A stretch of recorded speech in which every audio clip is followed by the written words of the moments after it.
Hi friends, welcome to இனிமையான நேரங்கள். Friends, இன்றைக்கி நம்ம லன்ச் என்னென்னு பார்ப்போமா?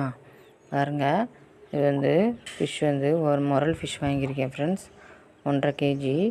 இப்போ அதை நம்ம வாஷ் பண்ணி எடுத்து வச்சுக்கிட்டேன். இது மசாலா. இது என்னென்னா 2 தக்காளி, 1 வெங்காயம், 2 டீஸ்பூன் சோம்பு, 1/2 டீஸ்பூன் சீரகம், மிளகு எல்லாம் போட்டு 2 வெள்ளைப்பூடு எல்லாம் போட்டு அரைச்சாச்சு.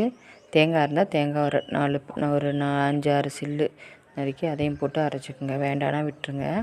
இந்த பக்கம் பாருங்கள், ஃபிஷ் ஃப்ரை ஆயிடுச்சு. இது ஃபிஷ் குழம்பு. அவ்வளோதான் ஃப்ரெண்ட்ஸ். அந்த அரைச்ச விழுதை குழம்புல நம்ம ஊற்றி புளி கரைசல் ஊற்றி நம்ம குழம்பு கொதிக்க விட்டுற வேண்டியதான். மேக்ஸிமம் இந்த ஃபிஷ்ஷில் மண்டை தான் நிறையா இருந்தது. அந்த ஹெட்டையும் மாங்காயை கொஞ்சம் போட்டு ஃப்ரை பண்ணி அதை குழம்பு வச்சாச்சு. இது ஃபிஷ் ஃப்ரை, சாதம், பொட்டேட்டோ ஃப்ரை. அவ்வளோதான் ஃப்ரெண்ட்ஸ் இன்றைக்கி லன்ச்சு. நீங்களும் உங்கள் வீட்டில் என்ன லன்ச்சுங்கிறத சொல்லுங்கள்.